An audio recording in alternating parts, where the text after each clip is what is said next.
Hello மக்களே, சமீப காலமாக நிறைய பேருக்கு இந்த அமேசான் அக்கௌண்ட் டெர்மினேட் ஆகிற பிரச்சனை வந்துட்டுருக்கு. எனக்கும் வந்துச்சு. எனக்கு பிப்ரவரி லாஸ்ட் வீக்கில் வந்துச்சு. முதல்ல நானும் பதறி தான் போயிட்டேன்.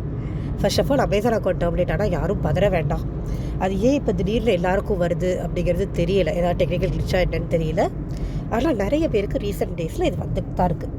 இப்போ நான் காமிச்சிருக்கிற பிக்சரில் இருக்கிற மாதிரி ஒரு மெயில் வந்து டெர்மினேட் ஆனால் உங்களுக்கு வரும். ஃபஸ்ட்டு மெயில் செக் பண்ணிக்கோங்க. இந்த மாதிரி மெயில் வந்திருந்ததுன்னா உங்களோட அமேசான் அக்கௌண்ட்டில் உங்கள் புக்ஸ் எல்லாமே எடுத்துருவோம். உங்களோட ஆத்தர் பேஜில் இருக்கிற புக்ஸ் எல்லாமே போயிடும். அதுதான் ஃபர்ஸ்ட் ஸ்டேஜ். எல்லாமே எடுத்துகிட்டு உங்களுக்கு எடுத்துட்டேன் அப்படிங்கிற மாதிரி தான் மெயிலே போட்டிருப்பான். ஸோ ஃபர்ஸ்ட் நம்ம இதை எப்படி ரெக்கவர் பண்ணுறது அப்படிங்கிறது பார்க்கலாம். நம்ம ஒரு ரிப்ளை மெயில் கொடுக்கணும். இந்த மெயிலுக்கு இந்த மாதிரி ஒரு சிம்பிளான மெயில் கொடுத்தா போதும். I have not manipulated any rules, please check and help இப்படிங்கிறது தான் நான் முதல்ல கொடுத்தேன். ரொம்ப சிம்பிளாக நீங்கள் ரூல்ஸ் மேனிப்புலேட் பண்ணிட்டீங்க அப்படின்னு அவன் ரீசன் சொல்லியிருந்தாங்கன்னா, நீங்கள் எதுவும் ரூல்ஸ் மேனிப்புலேட் பண்ணாத பட்சத்தில் இந்த மாதிரி ஒரு ரிப்ளை போடுங்க.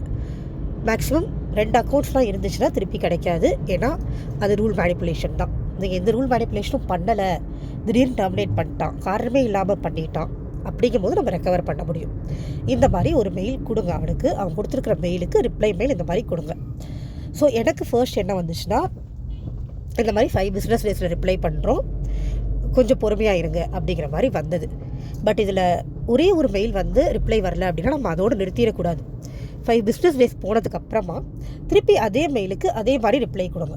5 பிஸ்னஸ் டேஸ் ஆகிடுச்சு, இன்னும் எனக்கு ரிப்ளை வரலை, என்னோடய அக்கௌண்ட்டில் எந்த விதமான சேஞ்சும் இல்லை, செக் பண்ணி சப்போர்ட் பண்ணுங்க அப்படின்னு கொடுங்க. நீங்கள் கொடுக்குற மெயில் முடிஞ்ச வரைக்கும் ரெக்வஸ்ட்டாக இருக்கிற மாதிரி பார்த்துக்கோங்க. ஏன்னா நீங்கள் ரெக்வஸ்ட் இல்லாமல் கொடுத்தா என்ன பண்ணுவான்னு எனக்கு தெரியல. நான் போட்ட எல்லா ரிப்ளைமேனுமே நான் ரெக்வஸ்ட்டாக கேட்டு தான் போட்டிருந்தேன். மேலே பார்த்தீங்கன்னா சும்மா ஒரு சாம்பிள் கொடுத்துருக்கேன். நான் இந்த மாதிரி தான் கொடுத்துருந்தேன். எத்தனை தடவை அவன் 5 டேஸ் கேட்டு மெயில் போட்டாலும் அதுக்கு நீங்கள் முடிஞ்ச வரைக்கும் ரிப்ளை போட்டுக்கிட்டே இருங்க. ரிப்ளை போடுறதை ஸ்டாப் பண்ணிட்டீங்கன்னா அக்கௌண்ட் திருப்பி வருமா அப்படிங்கிறது நம்மளுக்கு தெரியாது. ஸோ ஃப்ரீயாக விடாதீங்க. எத்தனை தடவை கேட்டாலும் சரி, எத்தனை தடவை திரும்ப திரும்ப 5 டேஸ் கேட்டாலும் சரி, சோம்பேறித்தனப்படாமல் டென்ஷன் ஆகாமல் ரிப்ளை மெயில் போட்டுக்கிட்டே இருங்க. ஏன்னா இங்கே நம்மளுக்கு கான்டாக்ட் ஆப்ஷன், கால் ஆப்ஷன் எதுவுமே இருக்காது. இருக்கிற ஒரே ஆப்ஷன் மெயில் தான். வேறு வழியே கிடையாது. மெயில் தான் போட்டாகணும். எல்லா மெயிலுக்கும் அவன் என்ன இது சொன்னாலும் மெயில் ரிப்ளை பண்ணிக்கிட்டே இருங்க. அண்ட் ஃபைனலாக நம்ம கடைசியில் வந்து எரர்னு சொல்லி எனக்கு திருப்பி கொடுத்துட்டான். நாங்கள் எரர்னால க்ளோஸ் பண்ணிட்டோம் அப்படின்னு சொல்லி திருப்பி கொடுத்துட்டான். மேக்ஸிமம் நான் வந்துடும் உங்களோட இது. நீங்கள் எதுவும் தப்பு பண்ணலை அப்படிங்கும் போது திருப்பி அக்கௌண்ட் வந்துடும். பதற வேண்டாம். உங்களோட ரீட்ஸ் எல்லாமே, உங்களோட புக்ஸ் எல்லாமே இருக்கும். திருப்பி ஃப்ரெஷ்ஷாக நம்ம ரீட்ஸ் வர வச்சுக்கலாம். ஒன்றும் பிரச்சனை இருக்காது. ஸோ டென்ஷன் ஆகாமல் இதை அப்ரோச் பண்ணுங்கள். டெர்மினேட் ஆச்சுன்னா ரீசெண்ட் டேஸில் நிறைய பேருக்கு வர்றதுனால தான் நான் இந்த வீடியோ மேக் பண்ணி போடுறேன். ஏன்னா எல்லாருக்கும் டவுட் இருந்தால் கண்டிப்பாக இதை பார்த்துக்கோங்க. இந்த மாதிரி அப்ரோச் பண்ணுங்கள். கண்டிப்பாக திருப்பி கிடச்சிரும். தேங்க்யூ.